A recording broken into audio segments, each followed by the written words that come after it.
स्वागत है आप सभी का आपके अपने YouTube चैनल अभ्यास क्लासेस बाय आरके पे।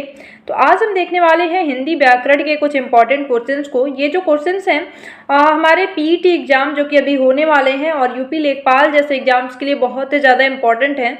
आपके इन एग्जाम्स में ये क्वेश्चंस बहुत हेल्प करने वाले हैं, क्योंकि ये जो क्वेश्चंस हैं ये सारे सेलेक्टेड हैं और एग्जाम में बहुत बार रिपीट हुए हैं। तो इन्हें पूरा लास्ट तक जरूर देखिएगा और इनमें हम कॉन्सेप्ट भी अपना क्लियर करते चलेंगे। इससे पहले भी हमने बहुत सारे क्वेश्चंस को देखा है, चाहे वो जीके के हों या फिर हिंदी व्याकरण की भी हम देख रहे हैं, बहुत दिनों से क्वेश्चंस को देख रहे हैं। तो उसमें हम टॉपिक को भी कवर करते रहते हैं। तो आज भी हम ऐसे ही कुछ क्वेश्चंस को लेके आए हैं। तो आइए स्टार्ट करते हैं और अपने क्वेश्चंस को देखते हैं। तो जो हमारा पहला क्वेश्चन है, मूर्त शब्द का विलोम क्या है। तो अगर बात करें मूर्त शब्द का विलोम की, तो विलोम का अर्थ क्या, विलोम का मतलब क्या होता है। जब हम किसी चीज का विपरीत अर्थ प्रकट करने वाले शब्द को देखते हैं तो वो विलोम शब्द होता है। जैसे कि मूर्त है तो इसका जो विलोम शब्द हो जाएगा वो क्या होता है, अमूर्त होता है। तो इसका राइट आंसर क्या हो जाएगा, ऑप्शन नंबर ए हो जाएगा। नेक्स्ट अपना क्वेश्चन देखते हैं कि निम्नलिखित में से कौन सा शब्द डर का पर्यायवाची नहीं है। तो इसकी अगर बात करें तो इसका राइट आंसर क्या हो जाएगा, ऑप्शन नंबर ए जो सीति है ये डर का पर्यायवाची शब्द नहीं है। बाकी अगर बात करें तो भीति, भय, त्रास ये सभी शब्द क्या हैं, डर के पर्यायवाची हैं। तो इसका राइट आंसर क्या हो जाएगा, ऑप्शन नंबर ए हो जाएगा। नेक्स्ट हमारा निम्नलिखित में से कौन सा शब्द तत्सम नहीं है। तत्सम का मतलब होता है शुद्ध शब्द, जो कि बिल्कुल ही संस्कृत के शब्द से लिया गया हो और वो शुद्ध हो।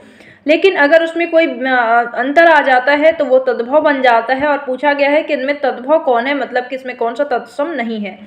तो इसका राइट आंसर क्या हो जाएगा, इसका राइट आंसर हो जाएगा ऑप्शन नंबर सी।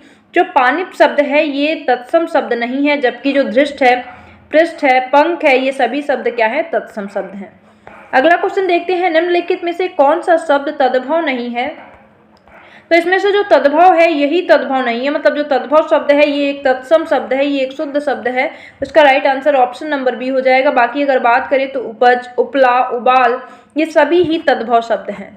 नेक्स्ट देखते हैं अपना अगला क्वेश्चन क्या है, जिसके पास घर ना हो उसके लिए एक शब्द क्या होगा। तो ऐसे क्वेश्चंस बहुत पूछे जाते हैं पीईटी एग्जाम में। अभी हमारा पीईटी होने वाला है तो आई होप कि आपके लिए बहुत ही हेल्पफुल होने वाले हैं। आप तो क्वेश्चन हमारा क्या है कि जिसके पास घर ना हो, तो जिसके पास घर ना हो उसे क्या बोलते हैं, तो उसे अनिकेत शब्द कहते हैं। इसके लिए एक शब्द जो होगा वो अनिकेत होगा। जिसके पास घर ना हो उसे क्या बोलते हैं, अनिकेत बोलते हैं। तो ऑप्शन नंबर बी जो है बिल्कुल इसका करेक्ट है। अगला हमारा इनमें से कौन सा शब्द गुस्से का समानार्थी नहीं है। समानार्थी का मतलब क्या होता है, पर्यायवाची को ही समानार्थी कहते हैं, जिसका मतलब जो मूल शब्द है उसी से मिलता जुलता शब्द, उसी का अर्थ जो है वो समान हो उसे ही समानार्थी शब्द कहते हैं। तो पर्यायवाची शब्द को ही समानार्थक, समानार्थी शब्द भी कहते हैं। और अगर इनकी परिभाषा की बात करें तो ऐसे शब्द जो मूल शब्द के समान अर्थ प्रकट करते हैं उन्हें क्या कहते हैं, समानार्थी शब्द कहते हैं। अब इसमें पूछ रहा है समानार्थी नहीं है किसका, गुस्से का। तो इसका राइट आंसर क्या हो जाएगा, ऑप्शन नंबर सी। अपकर्ष जो है ये गुस्से का समानार्थी मतलब पर्यायवाची नहीं है। बाकी क्रोध, अमर और रोष ये सभी क्या है, गुस्से का समानार्थी है। अब अपकर्ष का मतलब क्या होता है, तो अपकर्ष का मतलब होता है अवनति। अपकर्ष का मतलब क्या होता है, अवनति। अगला क्वेश्चन देखते हैं, कव्वाली शब्द में कौन सा लिंग है। तो कव्वाली शब्द में अगर बात करें तो स्त्रीलिंग है। कव्वाली शब्द क्या है, स्त्रीलिंग है। अब स्त्रीलिंग का मतलब क्या होता है, वह संज्ञा शब्द जो हमें स्त्री जाति का बोध कराता है, वहाँ स्त्रीलिंग शब्द, वहाँ स्त्रीलिंग होता है। तो ध्यान रखना है, ऑप्शन नंबर बी जो है बिल्कुल इसका करेक्ट है। अगला अपना क्वेश्चन देखते हैं, अगला क्या है, अकारात स्त्रीलिंग शब्द को बहुवचन बनाने के लिए क्या किया जाता है। तो अगर स्त्रीलिंग शब्द को बहुवचन बनाना है तो उसे क्या करना होगा, तो इसका राइट आंसर हो जाएगा ऑप्शन नंबर सी। अंत स्वर के बदले ए लगा देते हैं तो वहाँ क्या हो जाता है, स्त्रीलिंग शब्द को बहुवचन बना लेते हैं। जैसे कि अगर मान लीजिए वस्तु है तो वस्तु में हम लास्ट में क्या लगाते हैं, ए लगा दें। तो वस्तुएं स्त्रीलिंग है और प्लस क्या है, ये बहुवचन है। लता का क्या हो जाएगा, लताएं। तो ऐसे शब्द को हम ए लगा करके उसे बहुवचन में कन्वर्ट कर सकते हैं। नेक्स्ट हमारा है, निम्नलिखित में से कौन सा कथन अशुद्ध है। तो इसमें कुछ कथन दिए गए हैं, थोड़ा और इसे मैं छोटा कर देती हूँ। हाँ, तो इसमें कुछ 4 कथन दिए गए हैं। इसमें बताना है आपको कि कौन सा कथन है जो कि अशुद्ध है। तो जो ऑप्शन नंबर डी है हमारा, बुढ़िया का बहुवचन बुढ़िए, ये बिल्कुल गलत है। यह अशुद्ध वाक्य है। तो ये जो हमारा ऑप्शन हो जाएगा डी, वो बिल्कुल ही करेक्ट है इस क्वेश्चन के लिए। अगला क्वेश्चन देखते हैं, अगला है हमारा, बांधा था विधु को किसने, इस काली जंजीरों में मणि वाले फड़ियों का मुख क्यों भरा हुआ हीरों से। अब यहाँ पे क्या है, यहाँ पे किसी चीज को बहुत ही बढ़ा चढ़ा के दिखाया जा रहा है। जैसे हम इस पंक्ति को पढ़ सकते हैं जिसमें कि किसी चीज को बहुत ही बढ़ा चढ़ा के बात की जा रही है। तो जब जहाँ पर किसी भी वस्तु को बहुत बढ़ा चढ़ा कर उसका वर्णन किया जाता है तो वहाँ पे अतिशयोक्ति अलंकार होता है। यहाँ पे अलंकार पूछा गया है कि इन पंक्तियों में कौन सा अलंकार है, तो यहाँ ध्यान रखना है यहाँ अतिशयोक्ति है। यहाँ बढ़ा चढ़ा के, बहुत ही बढ़ा चढ़ा के बातों को की गई है। आइए अगला क्वेश्चन देखते हैं हम। अगला क्या है, जिस समासिक शब्द में पूर्व पद और उत्तर पद गौड़ होते हैं और कोई तीसरा पद प्रधान होता है, वह कौन सा समास होता है। तो अब यहाँ समास की बात है तो ये कह रहा है कि जहाँ पे पूर्व पद और उत्तर पद दोनों ही, कोई भी इन दोनों में प्रधान नहीं होता, बल्कि कोई उसका जो तीसरा शब्द होता है, जो कि मतलब ये दोनों मिलकर किसी तीसरे शब्द की ओर इशारा कर रहे होते हैं और वही क्या होता है, प्रधान होता है। तो यहाँ पे कौन सा शब्द समास होगा, यहाँ पे कौन सा समास होगा, तो यहाँ बात करें तो यहाँ पे कौन सा समास होगा, ऑप्शन नंबर ई, यहाँ बहुव्रीहि समास होगा। बहुव्रीहि समास में दोनों ही पद, कोई भी पद इनमें प्रधान नहीं होता, बल्कि कोई तीसरा पद क्या होता है, प्रधान होता है। जैसे नीलकंठ, नीलकंठ अगर लिखा हुआ है तो अगर पूछा जाए इसमें कौन सा समास है, तो देखिए नीलकंठ का मतलब क्या है, नीला है कंठ जिसका, नीला है कंठ जिसका, किसको बोलते हैं, तो शिव को बोलते हैं। भगवान शिव को बोलते हैं कि नीला है कंठ जिसका। तो शिव जो है यहाँ पे क्या कर रहे हैं, प्रधान की तरह काम कर रहे हैं। शिव शब्द यहाँ पे प्रधान की तरह काम कर रहा है, न तो यहाँ नील कर रहा है, न तो कंठ कर रहा है। अगला क्वेश्चन देखते हैं हम, विद्यार्थी का सही संधि विच्छेद क्या है। तो विद्यार्थी, पहली बात तो हम यहाँ ये देखें कि विद्यार्थी में कौन सी संधि है। तो विद्यार्थी में ध्यान रखें दीर्घ संधि है। कौन सी संधि है, तो यहाँ पे दीर्घ संधि है। अब जानते हैं थोड़ा सा कि यहाँ पे इसका संधि विच्छेद क्या हो जाएगा, तो इसका ऑप्शन नंबर बी विद्याधन अर्थी हो जाएगा। यहाँ पे दीर्घ संधि है, ये हमें ध्यान रखना है। अगला क्वेश्चन देखते हैं, आंधी आवे बैठ गवावे जो लोकोक्ति है, इसका उपयुक्त अर्थ क्या है। तो ये जो मुहावरा दिया गया है इसका मतलब क्या होता है, तो हमें ध्यान रखना है इस लोकोक्ति का अर्थ होता है संकट में मुंह फेरना। तो आंधी आवे बैठ गवावे, इसका अर्थ क्या होता है, संकट में मुंह फेरना। नेक्स्ट है हमारा, जो मुश्किल से प्राप्त हो उसे क्या कहते हैं, एक शब्द में। तो जो मुश्किल से हमें प्राप्त हो उसे क्या बोलते हैं, दुर्लभ बोलते हैं।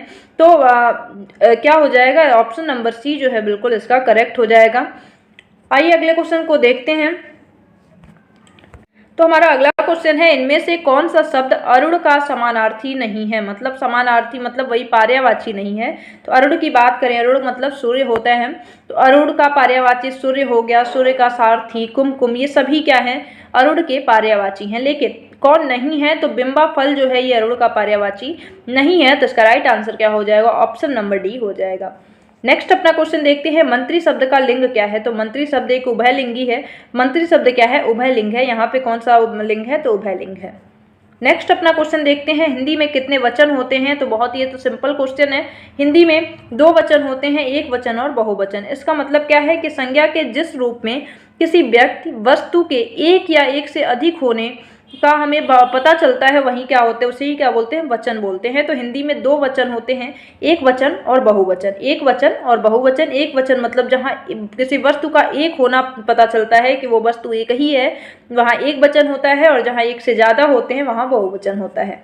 अगला अपना क्वेश्चन देखते हैं। अगला हमारा क्वेश्चन है, कूलन में केली में कछारन में कुंजन में क्यारिन में कलित कलिन किलकत है। इस वाक्य जो ये पंक्ति दी गई है इनमें कौन सा अलंकार है। तो यहाँ पे आप देख सकते हैं कि यहाँ पे एक वर्ड की आवृत्ति बार बार हो रही है। जहाँ वर्ड की आवृत्ति बार बार होती है वहाँ अनुप्रास अलंकार होता है।